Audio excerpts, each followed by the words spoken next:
Oh, helps if I plug my laptop in, doesn't it?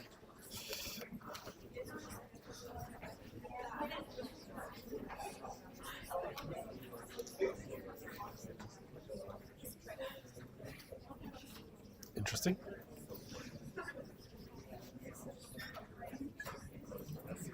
Okay, good.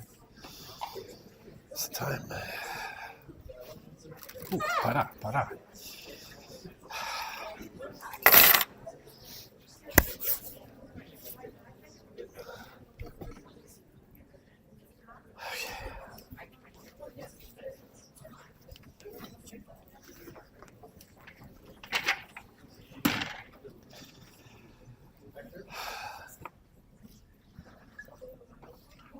Alrighty, let's. Nope, that's wrong. I don't like that. Better. Okay. Here we go. Okay. Hello. Welcome. So, last time we finished talking about socialization, and we are now on to deviance and crime. All right. So, different Slido code for this unit. So don't use the one you were using last time, or I won't see anything. Yeah, and we will kind of keep going from here. So from here on, the topics, I think, get a little bit more anchored in the real world, I think, a little bit more about specific phenomena rather than, these big kind of general theories, which is sort of what we've been looking at so far. So a little bit of change of pace for the course, but probably a good one. Okay, so deviance and crime. So what are we talking about when we talk about deviance and crime, right? So as we've kind of suggested in the course, right, norms vary widely, right? There's a lot of different things in different cultures that, we call norms. And deviance is a relative term, right? It's relative to what? It's relative to the norms of a particular place and time, right? What some people consider normal, other people consider deviant, and vice versa. And again, one of the ways you can kind of know this is if you you go to another country, right? Especially a country that's somewhat culturally dissimilar to the one that you are from, and you just kind of observe people, right? And there's going to be things that people do that would be totally inappropriate, in your context, that would probably be defined as deviant, that aren't deviant there, right? That are actually perfectly normal. Okay, so what does this mean, right? No act, so from a sociological perspective, is deviant in and of itself, right? At the end of the day, it's all relative to the point of view that you happen to be in, right? And the society you happen to be in, and what the norms are, right? I mean, just when we were talking about our different kinds of norms, right? We had our folkways, our mores, our taboos, and our taboos and our laws, right? And I was using the example of pedophilia as a taboo, and someone put in the comments that they're from some other country, right? And pedophilia is very normal in that country, right? It's very normalized. So, right, we would consider it an act of deviance, right? Pedophilia is an act of deviance in kind of Anglo-American society, but in another cultural context, it might be perfectly normal, right? It might not be deviant. And things that we might consider relatively, non-deviant here, would be considered quite deviant in other places, right? Or even mild acts of deviance, something that you wouldn't worry too much about, like graffiti, can get you quite severely punished in a place, say, like Singapore. Drinking alcohol, right, which is perfectly normal for us here. If you went to Saudi Arabia, right, that is considered a form of deviance. So, right, from a sociological point of view, right, nothing is deviant in and of itself, right? And everyone is deviant in some way, right? Everybody has some form and some kind of behavior that they have that deviates either, on a big level or in small ways from kind of social norms, right? Your I don't know, even thinking like someone who is anti-vax, right? That is being deviant in a small way, right? Not one that's going to be treated with a ton of social severity, but it's still considered a form of deviance, right? Okay. Hopefully that makes sense. All right, so deviance. Basically, we talk about deviance in sociology when someone departs from a norm, right? And evokes a negative reaction from other people. So it has a social component in sociology, right? It's sort of the, if a tree falls in a forest, does it make a sound? If someone does a deviant act and nobody observes it, was it actually deviant? Deviance occurs in a social context in sociology, obviously, right? Because you're evoking a negative reaction from other people. Crime is a deviance that breaks the law. And, we know what a law is, right? It's a norm stipulated and enforced by government bodies, right? So crimes are forms of deviance, right? They just happen to be forms of deviance that fall into those categories of like mores and taboos that also have kind of legal strictures attached to them, right? So, minor, like, I'm trying to think, like, things that would be in the folkways, right? You might have, deviance that's a folkway, but you wouldn't ever be breaking a law, right? So swearing at your parents, uncouth, is not, a crime. Well, at least not here. It might be in some other places. Who knows?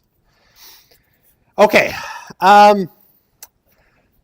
There's basically two forms of punishment that we can talk about for deviance, right? And so, people who are observed committing more serious acts of deviance are typically punished either formally or informally. So, informal punishment, right? Typically, mild sanction that's face-to-face during face-to-face interactions, not in the kind of judicial system, or I think we can even say not in any kind of formal or institutionalized kind of context, right? Because you could have a form of deviance like cheating, right? So if you get caught cheating on an exam or plagiarizing, an essay or a part of an essay, right? You're going to face an institutional sanction because you've violated the norms of the university. You've entered academic deviance. And so what would happen, right? Well, we're not going to call the police on you because obviously, plagiarism and cheating doesn't rise to the level of a crime. But there is another institutional process that you would go through, right? You meet with the professor and then the dean, and then I don't even remember. There's a whole chain of events that happens if you get caught, right? I guess for informal, I would probably talk to you about it, right? But there's a kind of institutional system, but it doesn't have to be judicial, right? It could be kind of I went with my example on plagiarism into the formal part. I got ahead of myself. Informal, right? If I caught you cheating, I would probably reprimand you because I'm nice and I'm not going to report you. But it wouldn't involve a formal system, right? Not any kind of, formal reference to the dean. Or if, you're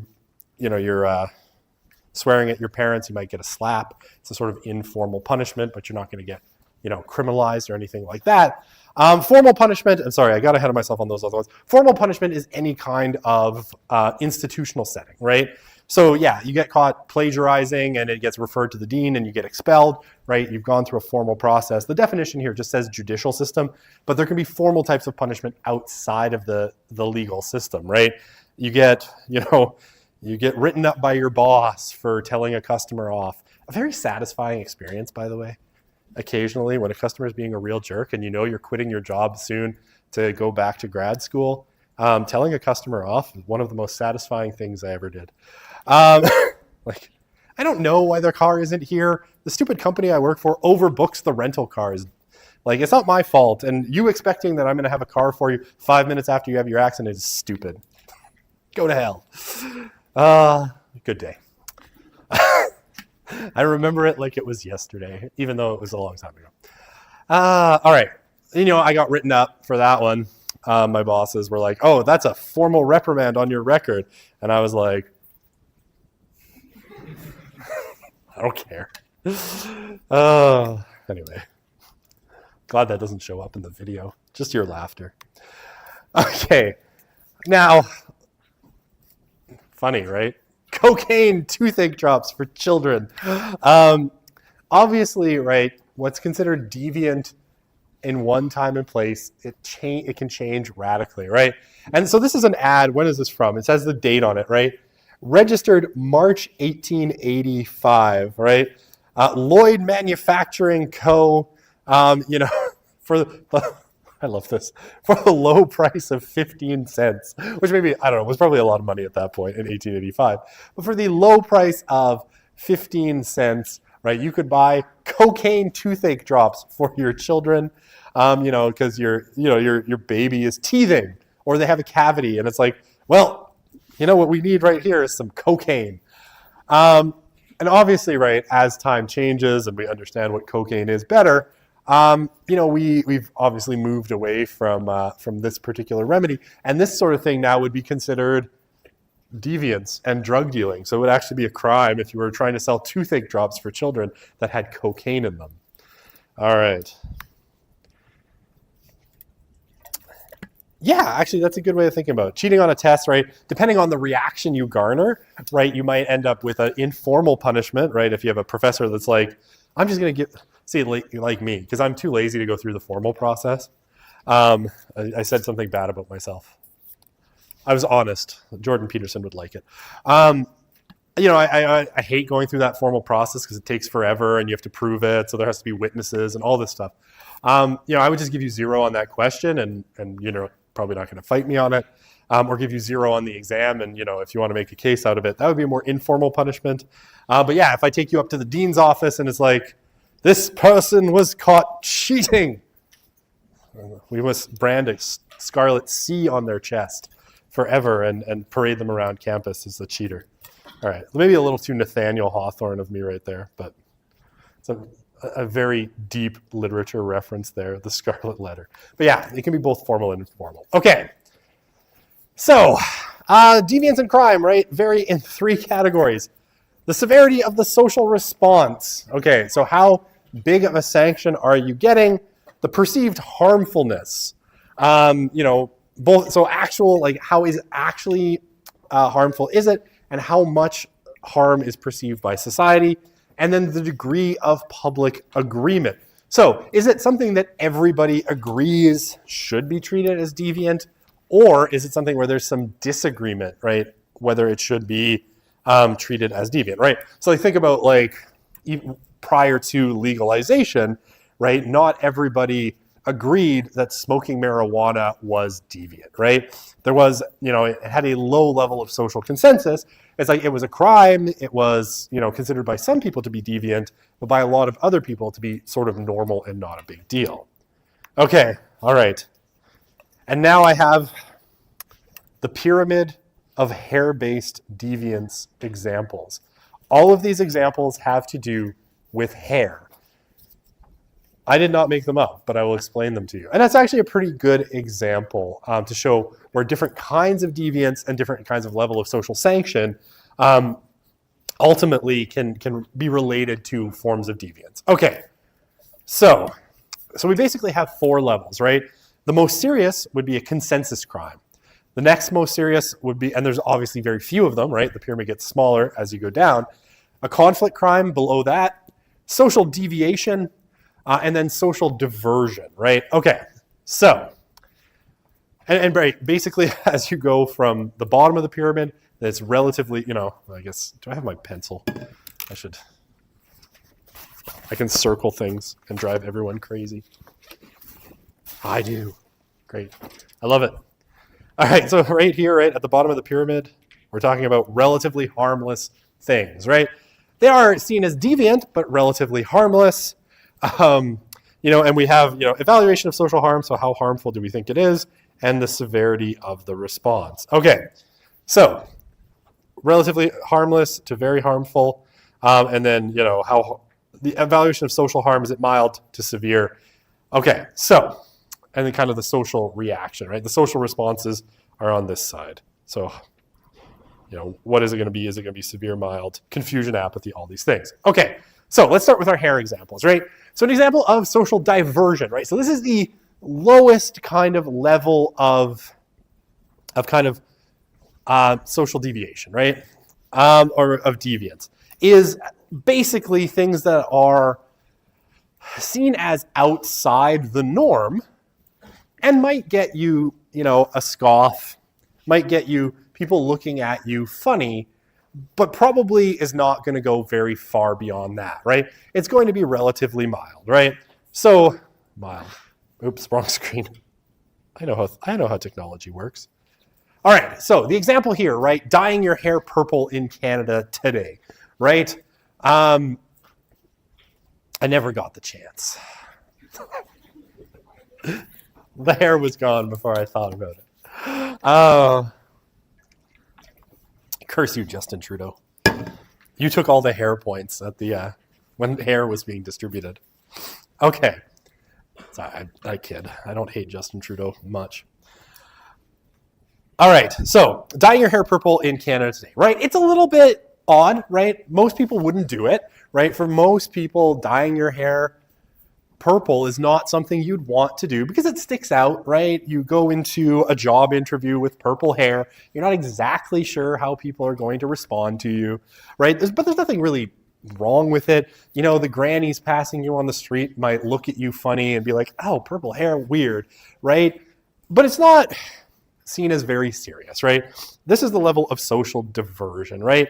And it's like, you know, kind of maybe confusion and apathy, right? You might get like, ugh, purple hair, weirdo, right? Something like that. Nothing more than that, right? I'm not saying there's anything actually wrong with purple hair. I don't care. But, you know, other people in society, hey, if you passed my dad in the street and you had purple or blue hair, or fluorescent green for whatever reason he really hates, you know, you're going to get maybe a comment under the breath. But that's about all you're going to get, right? It's really not too severe. Okay, so social deviation, right?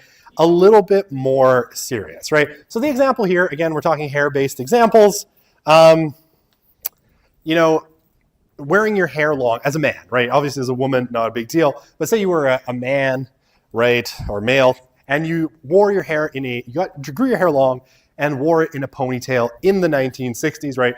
When we had much more kind of strict and severe kind of norms around gender and masculinity and femininity and how they're expressed physically through things like hair, right? Okay, well, I mean, if you wore your hair long in some high schools in the 1960s, right? Let's say you're in a particularly conservative area, you might have you know, gotten called into the principal or the school counselor's office and questioned like, why are you trying to stand out, Johnny? Right? You know, that's not how men wear their hair. You look like a girl, right? Why don't you cut your hair, do the right thing, right? Now, it's not a very severe kind of, you know, the kind of like typical things that you would expect in a more traditional, more patriarchal society. Now, it wouldn't be a very severe reaction, right? But you are called in, right? People take note. You get some kind of pressure to reverse the behavior, right? And some notice officially, or at least on a high social level, that you've done something wrong, right? Okay, so that would be kind of social deviation. All right, I was just thinking of another example, right, that you can think of. Let's say that you're talking about tattoos today, right? And you have like a full sleeve of tattoos and they're, you know, I don't know, something very provocative. Who knows what that is, right? You might be at the level of kind of social diversion. People might look at you and be like, oh, wow, that's a lot of tattoos, right? You know, it kind of sticks out. And they might be like, wow, that's too many tattoos. You're probably at the level of social diversion, right? Now, if you say get a gang tattoo or a face tattoo, you might enter into the realm of social deviation, right? Where you're going to elicit more of a reaction. You know, you might get fired from your job or find it hard to get a job because, you know, you're now facing a higher level of kind of, you've deviated more from the norms, right? You've now got a tattoo right on your face and it's distracting. So, you know, then you might get more kind of, social impact to it. And it might be lost jobs or denied jobs or, you know, people actively making comments or avoiding you, right? You're into a greater realm there. Okay, back to our hair-based examples. A conflict crime. Okay, so I guess with social diversion and social deviation, right, you're probably talking about relatively low levels of social social agreement, right? Like some people are going to see purple hair as a problem. Some people are going to see a ponytail in a high school in the 60s as a problem. Other people won't. Okay, so less kind of social agreement. Okay, when you get to a conflict crime, right? So now you're in the realm of crime, right? It's actually against the law to do this particular thing. When you're talking a conflict crime, you have less of a degree of social cohesion around it, right? Some people may think that it's a problem. Other people might disagree. However, it's still viewed as more harmful than just social deviation, right? All right, so the example here, again, always hair-based, because we must have all hair-based examples on this pyramid of hair, is about growing a long beard in 17th century Russia. All right, so for those not familiar intimately with Russian history, one of the things that happened, this actually should be the 18th century. I think the textbook authors got it wrong. It's the 1700s. One of the things that happened, right, like late 16th, early 17th, or late 17th, early 18th century. What happened, right, is Peter the Great took over, right?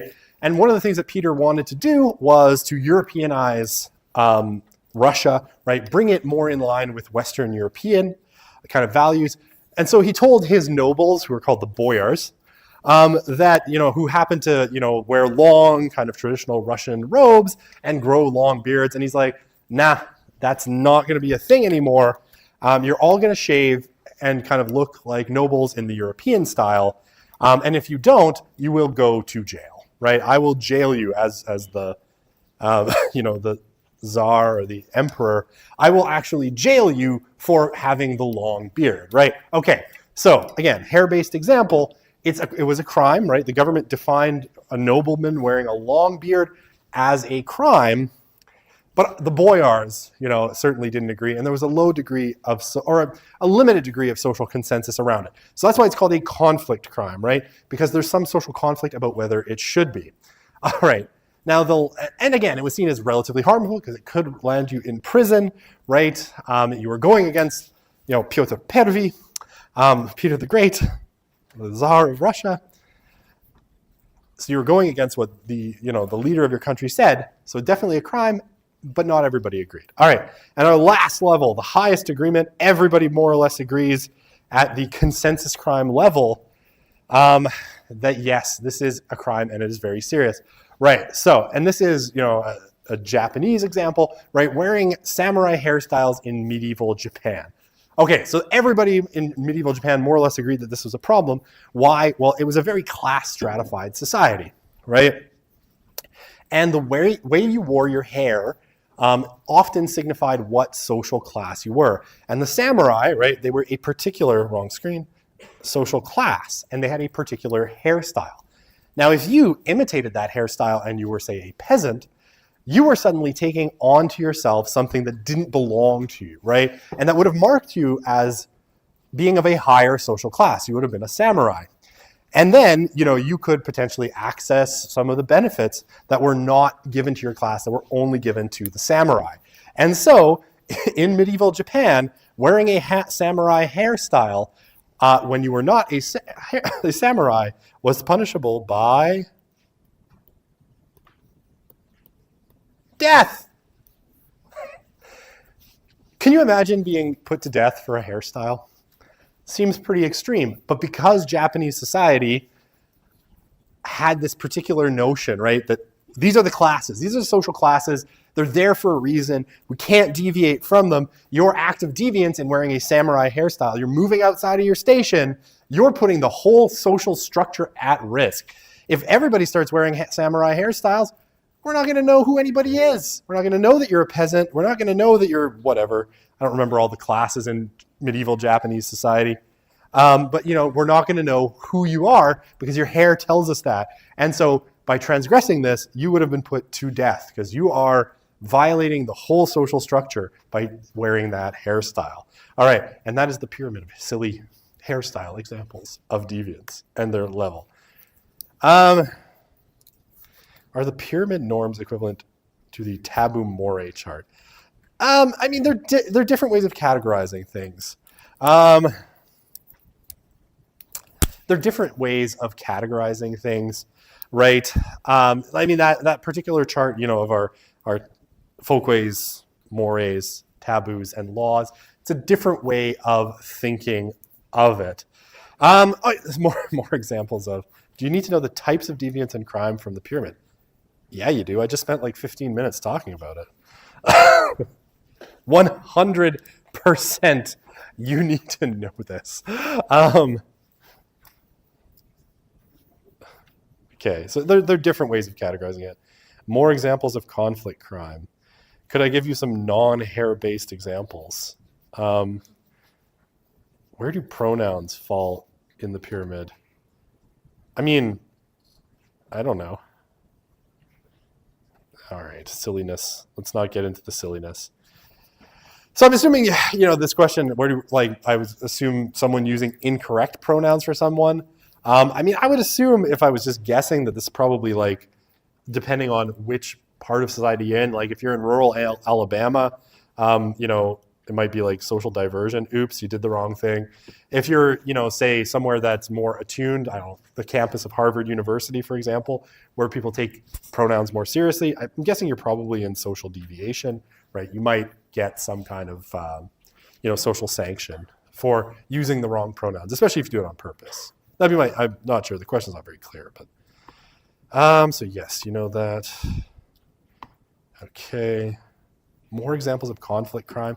Again, so things that not everybody agrees on, was smoking marijuana wrong? Should it have been a crime before it was legalized by the Trudeau government? Not everybody agreed it was technically a crime, but not everybody agreed it should be, right? That was a conflict crime. It definitely had a legal sanction attached to it, right? You could think of all sorts of ways that drugs, hate speech, you could say not everybody agrees that hate speech should be criminalized. And so that could be an example of a conflict crime, all these sorts of things. All right. I think I've given enough non-hair-based example. Do consensus crimes always result in death to be considered a consensus crime? You meant neo-pronouns? I don't want to delve into neo-pronouns. I'm sorry. It's just way too far out. In terms of social deviance, I don't want to delve into that because it's a separate kind of question. So rather than getting too off track, which maybe you're trying to get me off track, I don't know. Okay, from a social perspective, would something like a hate crime be considered deviance? Yes, definitely. If that person assumes their victim is deviant, it's more what the society assumes, right? So yeah, if you go and swastika up a synagogue or a Jewish school, hate crime, right? The society agrees that that's a form of deviance, and you're probably talking there about pretty much a consensus crime. So yeah, hate crimes would typically be a form of deviance. If I assume that it's not a problem, that doesn't mean I'm not deviating from the social norms, right? Which, by the way, I do assume it's a problem. So, okay, just to be clear on that. Do not go putting swastikas on Jewish things. That's bad. Okay, so does a consensus crime always result in death? No. That's just the example, from medieval Japan.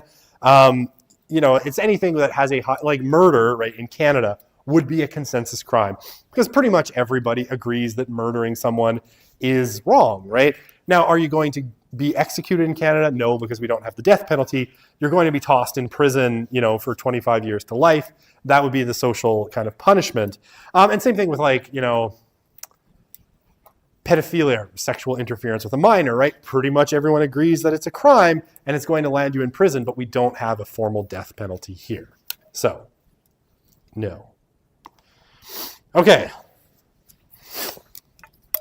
So, crime. How do we measure crime? How much time do I have left? Oh, 20 minutes. I got lots of time. And I've gotten through 12 slides. We're flying along. Okay, so measuring crime. So obviously, crime rates vary over place and time and across social groups, right? Different places measure crime in different ways, different cultures define different crimes differently. So, there's no real one and all what is a crime rate. Now, generally when we talk about how we talk about crime, say in Canada, the US, and most of the West, at least the Anglo-American countries, we're talking about information on crime collected principally through criminal statistics, main crime statistics, right? So in Canada, we have the Canadian Centre for Justice Statistics, or the CCJS, right, as part of Stats Canada, and they basically take all the crime data from Canada, so from the provinces. They go through police, courts, and reintegration systems. They gather all of those statistics together, and that's what is considered official crime statistics. Sometimes they're also referred to as uniform crime reports, right? these statistical agencies gather all the data and produce what's called a uniform crime report, basically saying, this is how much crime happened. Okay, so and typically the main source of that is police and the courts, right? So how many arrests are made and how many people are convicted of particular crimes. Now there's some, that go through parole as well. So talk about some reintegrations and things like recidivism, how often people reoffend. Okay, so shortcomings of police crime statistics. There's two basic ones.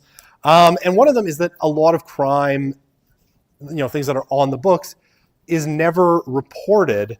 Why? Because they are victimless crimes, right? So victimless crimes are crimes where technically, of the two parties who are committing a crime, both parties, and typically these are two-party or more, all the parties involved are consenting, right? And they're consenting to breaking the law. All right, so, if on a Friday night you are extremely bored, you've had a horrible day, Professor Broussard was rambling on about something and he did like a Kermit the Frog voice and you couldn't figure out why. And the only thing that's going to make you feel better that Friday night is to get high, right? And you're like, you know what I need tonight? I need some meth. I know I went way too far. Or ecstasy. Let's say ecstasy, right? And you're going to go with some Molly. So you call up your drug dealer, which clearly you all have. Right? Or you text your drug dealer and you're like, hey, I want to buy, whatever amount. I don't know how Molly is measured, but I want some ecstasy. Can you deliver it to me? And you make an agreement. They tell you the price. You go. You exchange your money for ecstasy. You have both committed a crime, right? Your dealer is, dealing drugs, definitely a crime. And you are purchasing drugs, which is also a crime. However, in this case, unless you stand in front of the police station to do your exchange, and even then, I'm pretty sure you might get away with it, you're not going to get arrested. Why? Well, because both parties are consenting, right? You're both committing a crime, but you're both perfectly happy to commit that crime. And so it's a victimless crime, right? The other one that's typically kind of brought up, when we talk about victimless crimes, and there's a whole category of them, is prostitution. Right, so you are, bored on a Friday night. No, let's not go there. For whatever reason, you are soliciting sex workers. You find online, you find a nice sex worker that you would like to elicit their services. You agree to a price. You do what you do with a sex worker, and you pay. You go. I'm not being gender specific here, male or female, you do whatever makes you happy. So you have both committed a crime, right? Technically, you have solicited prostitution and they have, provided sexual services, neither of which is technically illegal. But, unless you do it in front of a police station, chances are, it would be weird. Again, the chances that you're going to get caught, unless you're honestly cruising street level sex workers in a district that's monitored by police, the chances that you're going to get caught really low. So this is a victimless crime. They never get reported. And sometimes, victimless crime and unreported crime. There's also, crime that happens that's underreported. So, we talk about things like sexual assault, right? Sexual assault is grossly underreported for lots of really complicated cultural reasons. We won't get into at this point. But things like sexual assault, even mugging and robbery tend to be underreported in a lot of cases. Break and enters, especially in certain communities, will be underreported because there's an assumption the police aren't going to do anything about it anyway. So people don't even bother to report it. I'll say my neighbors had their car broken into, the other day, and they rifled through and they stole, some electronics out of it. And I asked my neighbors, like, well, did you report it to the police? And they're like, well, the police aren't going to do anything, right? Like they're going to come and take a statement and then nothing's ever going to happen. So they didn't report the crime, right? So there are categories of, mostly victimless crime never gets reported. There are also, crimes that people just don't report for a number of reasons. So we don't always have a perfect figure in those police statistics of what crime actually looks like. Authorities to some extent and the general public decide what criminal acts to report and which to ignore based on what they think is wrong.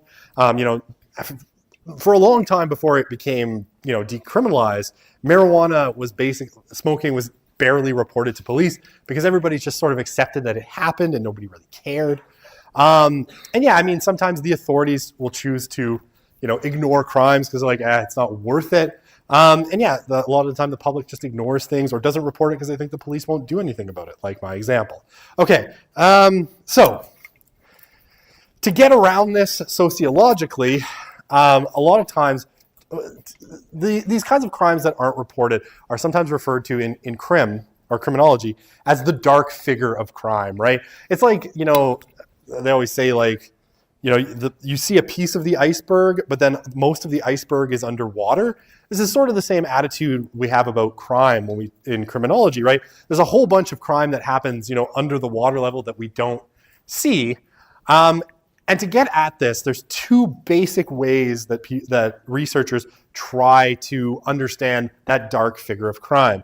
And they're the orange and the purple parts of this graphic, right? So the first one is self-report surveys, right? And basically these are social science surveys, right, that they will try to get people to fill out.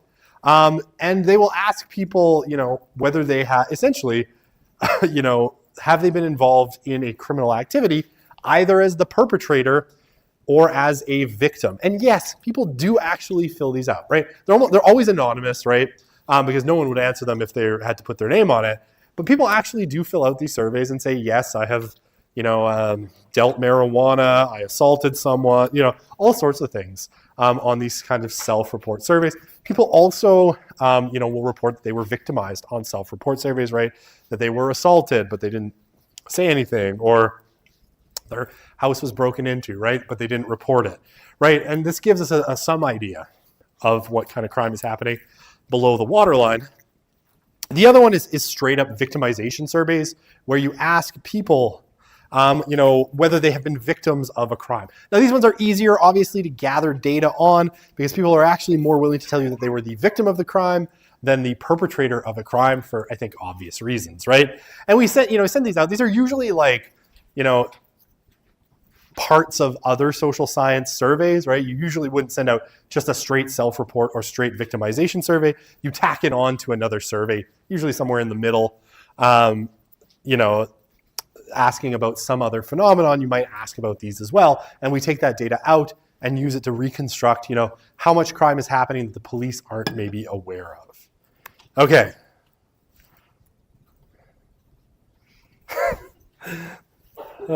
Maybe, who knows?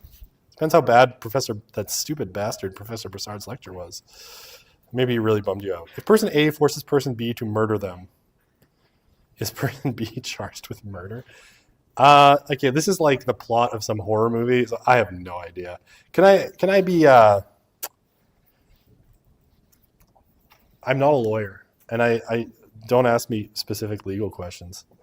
Being a sex worker is legal in Canada, but soliciting one is not. So, I mean, technically on the books, being a sex worker is still not legal. It's been functionally decriminalized, right? So we've adopted what's sometimes called the Scandinavian model, or the Nordic model. That's what it's called, the Nordic model, where we pursue those who attempt to buy sex work rather than those who sell it, but it's still technically illegal in Canada. It's just been kind of, decriminalized, not legalized. So it's still, the enforcement side isn't there, but it's not been made legal either. So, that's a distinction, but an important one. Do victimless crimes have to be harmless to those participating, such as in the... I think technically, yes. Well, okay. Oh my God, an OnlyFans question. Fuck. Oh, see, you've stepped in it, Broussard, once again. Let me clear off that question. So, I mean, is OnlyFans sex work in the same way as prostitution is? Probably. But from a legal point of view, it's somewhat different, right? Because you're not actually, the two people are not having intercourse. And so it's treated as sort of a legal gray area and often kind of falls under free speech. So yeah, legal in the Netherlands. Yeah, but the Dutch are weird. No, I'm kidding. I have lots of Dutch friends. I like to make fun of them. You know, like the country should be underwater, but they refuse to let it. But if God had his way, he would flood the Netherlands and destroy Amsterdam. But even in Amsterdam, right? It's not like prostitution is generally legal. It's legal in a very specific spot, right? That red light district, it's legal there. But if you step 6 blocks or 2 blocks out of the red light district, no longer legal. So, there you go. Yeah, I think OnlyFans, please don't take this as legal advice if you're running your own OnlyFans. God forbid.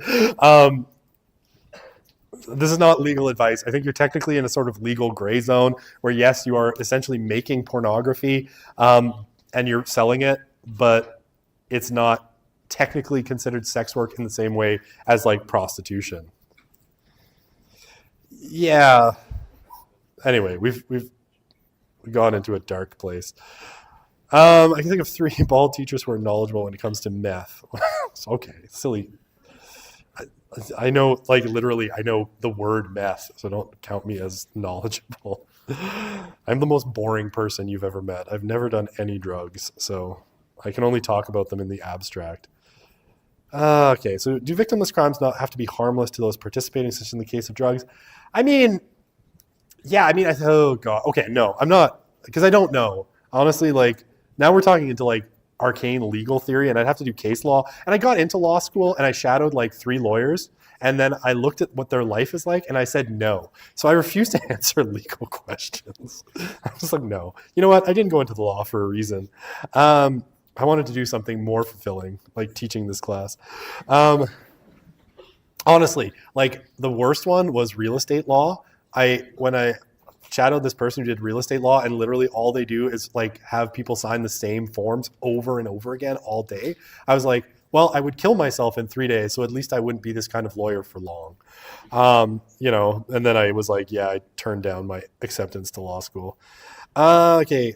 And the A-B question, A will be charged with coercion and okay, who knows? I don't know.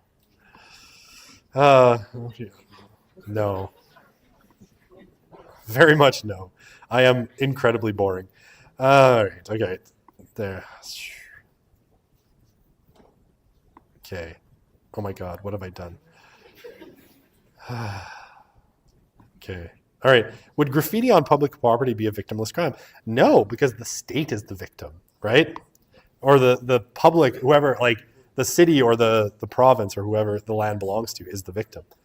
Social desirability bias and self-report in victim surveys. I mean, it can exist for sure, right? And that's one of the problems, especially with something like sexual assault. People underreport it because maybe they think that it's shameful. You know who the victim is? Justin Trudeau. When you evade your taxes, Justin Trudeau is the victim. So it's not a victimless crime. In any case, anyone who's it's safer for sex workers, but not illegal. Yeah, it's not legal. Yeah, victimless crimes. Because now you're confused. I'm sorry. Let me Google that between this class and next. Okay, wait. I've gone too far. I got 5 minutes, and I can do very quickly. Yeah. So, police reported crimes. I can do this really quickly so we can fit it in. And if people have to leave, right? I get it. All right. So, total crime generally has been falling since roughly the beginning of the 1990s, right? It climbed, through the 60s, and then kind of peaks in about the mid-90s or early 90s, and then has been declining ever since. This is true of total crime. It's true of property crime. It's true of other crime. Violent crime, however, has remained roughly flat, right? It has kind of stayed at roughly the same levels, since it kind of peaked at the end of the 1980s. Okay. Crime severity, right? So this is a weird StatsCan kind of measure that StatsCan sort of invented to talk about not just the total number of crimes, but the severity of crimes, right? And basically what the crime severity index shows is that really from, the late part of the 1990s when they started measuring and using this measure of crime severity until roughly 2014, the severity of crimes had been decreasing for the most part, right? Violent crime kind of takes a jump back up around 2006, after which it starts to decline again, and then jumps around 2014. But generally, the severity of crimes and total crime have all been dropping, for a couple of decades. Okay. Oh, I can't do this slide in the amount of time. Each of these points could take like 5 minutes. And you're like, oh God, Friday's going to be fun. We'll start on here. Hey, I got through 17 slides in a day. I feel like that's pretty good. We'll start on this on Friday. It'll be great. All right. Have a great rest of your day. So I have another question about the graphs that you had. What was the difference between the severity of crime and the actual number of crimes committed? What's the actual difference between those two? Okay, so sorry, I'm just going to shut off the recording. Give me half a second here.